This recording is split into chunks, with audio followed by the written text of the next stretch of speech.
À 57 ans, je m'assieds enfin face à moi-même. Le temps a passé, les rides sont venues, mais certaines vérités refusent de vieillir. Je suis Julia Roberts et aujourd'hui, je vais parler d'un nom que j'ai longtemps évité de prononcer autrement qu'à travers les rôles et les sourires de façade. Richard Gere. Pendant 30 ans, j'ai gardé le silence, non par peur du scandale, mais parce que certaines histoires ne supportent pas la lumière du jour. Elles vivent mieux dans l'ombre, dans le murmure d'un souvenir. Je me souviens du moment exact où tout a commencé, une audition, une pièce trop froide, une main tremblante et un regard. Il n'était pas encore un fantôme de mon passé, mais déjà la promesse d'une brûlure. J'avais 22 ans, pleine d'incertitudes, et lui, 40, sûr de tout, surtout de lui. Ce jour-là, je croyais jouer une scène, je ne savais pas que je venais d'entrer dans le film de ma vie. Richard m'a regardé comme personne ne l'avait jamais fait. Ce regard n'était pas celui d'un acteur. C'était celui d'un homme qui voit au-delà de la caméra, au-delà des mots. Quand il a prononcé d'accord, gamine, j'ai senti une étrange chaleur envahir la pièce, comme si le destin avait signé quelque chose à notre place. Le monde entier croit que Pretty Woman n'était qu'un conte de fées moderne, une fiction lumineuse sur fond de rêve américain. Mais la vérité, c'est que derrière chaque sourire, chaque baiser filmé, il y avait une vérité que ni lui ni moi ne pouvions avouer. Ce film a fait de moi une star, oui. Mais il m'a aussi lié à un homme que je n'ai jamais pu vraiment quitter, même après le mot fin. Pendant des années, j'ai souri sur les tapis rouges, j'ai répondu aux questions avec des rires bien répétés. Non, nous ne sommes qu'amis. Mais la nuit, dans le silence des chambres d'hôtel, les souvenirs revenaient. Je me revoyais jeune, naïve, croyant que la passion pouvait rester secrète sans nous consumer. Aujourd'hui encore, quand je ferme les yeux, j'entends ce premier oui de Richard, un mot banal qui a changé ma vie. Je ne parle pas pour provoquer la nostalgie, ni pour ranimer un scandale. Je parle parce que le silence devient parfois une cage, et que j'ai passé trop d'années à en caresser les barreaux. L'amour, le vrai, ne meurt pas, il s'endort dans un coin du cœur, attendant qu'on ose le réveiller. Et moi, à 57 ans, j'ose enfin. Tout a commencé bien avant la légende, avant les affiches et les cris des fans. Pretty Woman n'était pas encore une icône du cinéma romantique. C'était un projet fragile, presque incertain. Je n'étais qu'une fille de 22 ans, perdue entre les rêves et la peur d'échouer. Ce jour-là, Gary Marshall, le réalisateur, m'a fait entrer dans une salle d'audition. Richard était déjà là, assis, vêtu simplement, mais son assurance emplissait tout l'espace. Son regard, profond et calme, m'a presque désarmé. Je savais que je n'avais qu'un instant pour lui prouver que j'étais faite pour ce rôle. Alors j'ai osé un geste fou. J'ai griffonné sur un bout de papier. S'il te plaît, dis oui. 3 mots qui n'étaient pas destinés au scénario, mais à son cœur. Il a lu, a souri doucement, et a dit « D'accord, gamine !» Ce fut le début de tout. Pendant le tournage, quelque chose s'est tissé entre nous, une complicité instinctive, invisible, presque dangereuse. Chaque scène, chaque échange de regards semblait plus vrai que la fiction elle-même. Quand il me prenait la main, ce n'était plus du jeu. Quand il me disait « Tu es belle », ce n'était plus du texte. J'essayais de me convaincre que ce n'était qu'un rôle, mais mon cœur refusait d'obéir. Puis le film est sorti et le monde a explosé autour de nous. Pretty Woman est devenu un phénomène planétaire. Du jour au lendemain, j'étais propulsé au rang de star, de symbole, de rêve américain. Richard et moi apparaissions partout, sur les tapis rouges, dans les interviews, côte à côte, avec ce même éclat dans les yeux que nous ne pouvions cacher.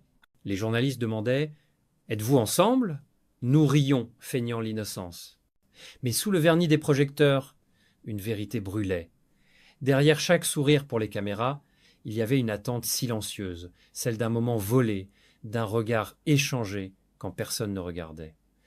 Je me souviens d'une nuit à New York après une projection. J'étais épuisé, le succès m'étourdissait, quelqu'un frappait à ma porte. C'était lui, dans sa chemise blanche, sans cravate. Il m'a simplement dit « Je voulais te dire que tu as été incroyable ce soir ». Ces mots ont brisé toutes les barrières. Je me suis mis à pleurer et il m'a serré dans ses bras sans un mot de plus. Cette nuit-là, la fiction s'est effacée. Ce n'était plus Viviane et Edward. C'était Julia et Richard. C'est là que tout a commencé, un amour né sur un plateau de tournage, mais destiné à survivre bien au-delà du générique. Après cette nuit, tout est devenu différent. Nous ne pouvions plus faire semblant. Chaque regard échangé, chaque mot prononcé hors caméra semblait chargé d'un sens interdit. Pourtant, à Hollywood, l'amour clandestin est un jeu dangereux, et le nôtre l'était plus que tout autre. Nous nous sommes retrouvés piégés entre la gloire et le secret, entre ce que le monde voulait voir et ce que nos cœurs réclamaient en silence. Nos rencontres étaient calculées, furtives, presque irréelles. Des hôtels de Beverly Hills aux appartements new-yorkais, nous nous glissions dans des couloirs vides, déguisés, prudents, comme deux criminels du sentiment. Il réservait toujours 2 chambres côte à côte, pour les apparences, mais dès que les portes se fermaient, le monde disparaissait. Dans ses bras, je retrouvais un souffle que je croyais perdu. Je savais pourtant que nous jouions avec le feu. Les rumeurs commençaient à circuler. Les journalistes flairaient quelque chose. Je vivais dans la peur constante d'être découverte et dans le besoin désespéré de le voir encore. Chaque séparation me laissait un vide insupportable. Quand il partait, c'était comme si l'air quittait la pièce. Et puis, il y a eu l'été 1991, celui où tout a éclaté. Mon mariage avec Kiefer Sutherland était annoncé. Tout était prêt, la robe, les fleurs, les invités. On parlait du mariage de l'année. Mais à 3 jours de la cérémonie, j'ai fui. Littéralement, le monde m'a appelé la mariée en fuite. Et pour une fois, les journaux avaient raison. J'ai couru, non pas par lâcheté, mais parce que mon cœur appartenait ailleurs. Je me souviens de cette nuit. Je l'ai appelé, incapable de parler, secoué de larmes. Il a simplement dit « J'arrive ». Quelques heures plus tard, il était là, sur une petite plage de Californie. Nous avons écouté la mer sans un mot, puis il m'a pris la main et a murmuré « Tu n'as pas fui, Julia, tu as couru vers la vérité ». Ces mots ont résonné comme une délivrance et une condamnation à la fois. Cette nuit-là, nous avons cessé de lutter. L'amour avait gagné. Mais à quel prix ?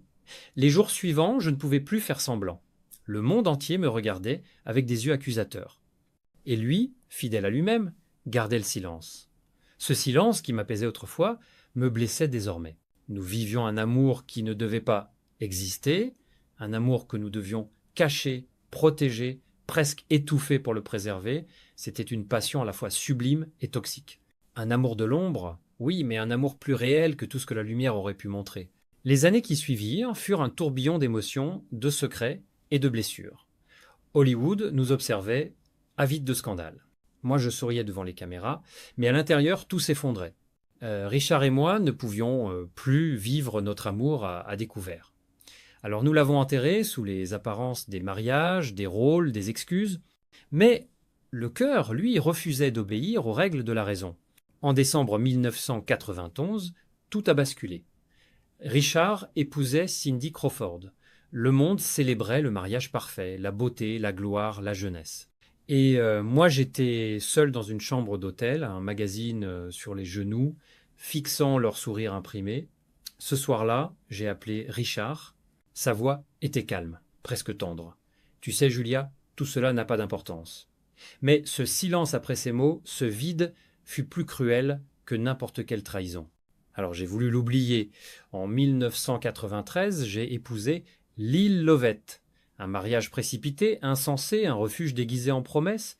Je pensais qu'un autre nom, un autre visage, m'aiderait à effacer le sien. Mais dès la nuit de noces, j'ai su que j'avais tort. Je regardais mon alliance et tout ce que je voulais, c'était entendre à nouveau sa voix. Les années suivantes furent un labyrinthe de mensonges et de fuites. Les paparazzis, les rumeurs, les photos volées. Un jour, un tabloïd publia une image floue, 2 silhouettes dans une rue, une chevelure rousse.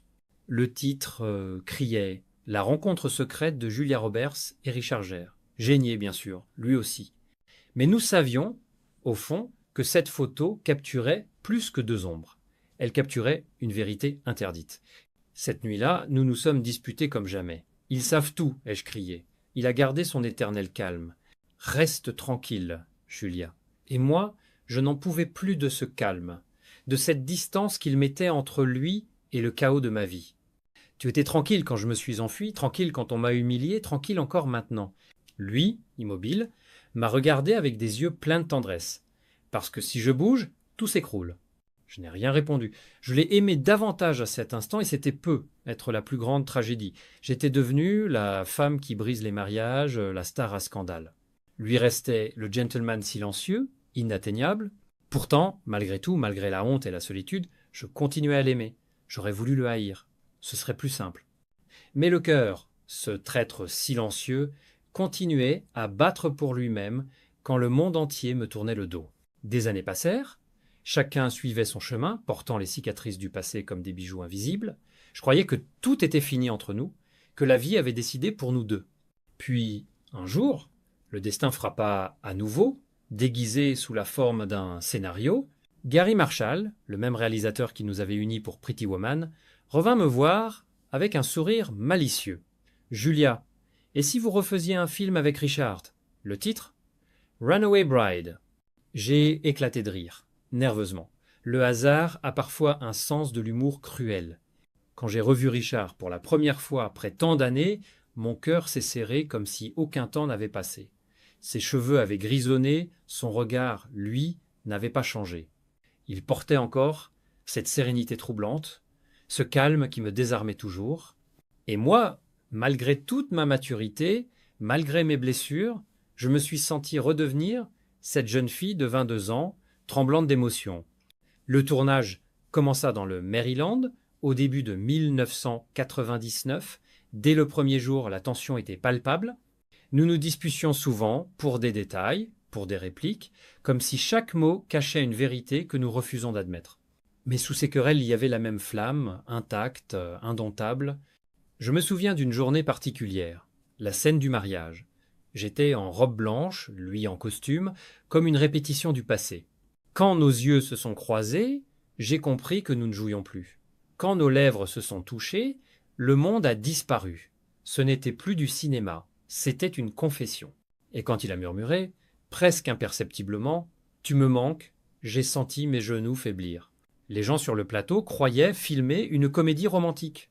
En réalité, ils assistaient à une tragédie douce, de cœur, qui s'aiment encore, mais qui savent qu'ils ne peuvent plus se sauver l'un l'autre. Chaque nuit, après le tournage, je restais seul dans ma loge, les yeux embués de larmes. Parfois il venait. Nous parlions peu. Un verre de vin, un silence partagé, une main sur mon épaule, rien n'avait changé sauf le temps que nous avions perdu. Quand le film sortit, le succès fut immense. Le monde s'émerveillait de notre complicité retrouvée, ignorant que, derrière chaque sourire, il y avait une douleur ancienne, un amour revenu pour mieux repartir. Et quand le tournage s'acheva, je me souviens d'avoir pleuré dans l'avion du retour. C'était pas la fin d'un film, c'était la fin d'un rêve que je devais, une fois encore, laisser derrière moi. Les années suivantes ont passé comme un souffle lente, parfois cruel. Je me suis marié avec Danny Moder, un homme discret, solide, un caméraman, pas une star. Avec lui, j'ai construit une vie paisible, une vraie maison, des enfants, des matins sans maquillage et des rires sincères. C'était ce que je croyais vouloir, la normalité. Et pourtant, certaines nuits, dans le silence de Malibu, quand les vagues frappent la plage et que tout le monde dort, je sens encore la trace d'un regard, d'une voix, celle de Richard.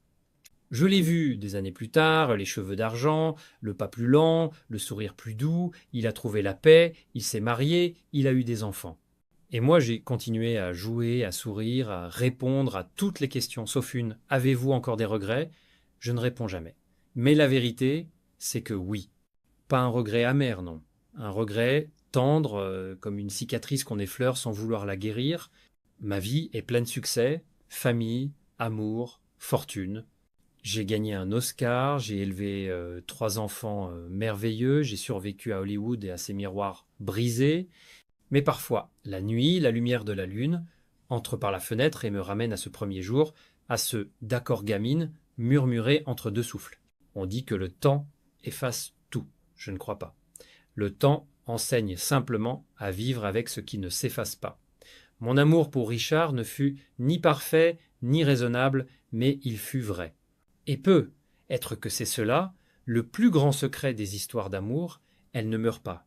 Elles se transforment, elles dorment dans le silence des souvenirs, prêtes à se réveiller au moindre mot.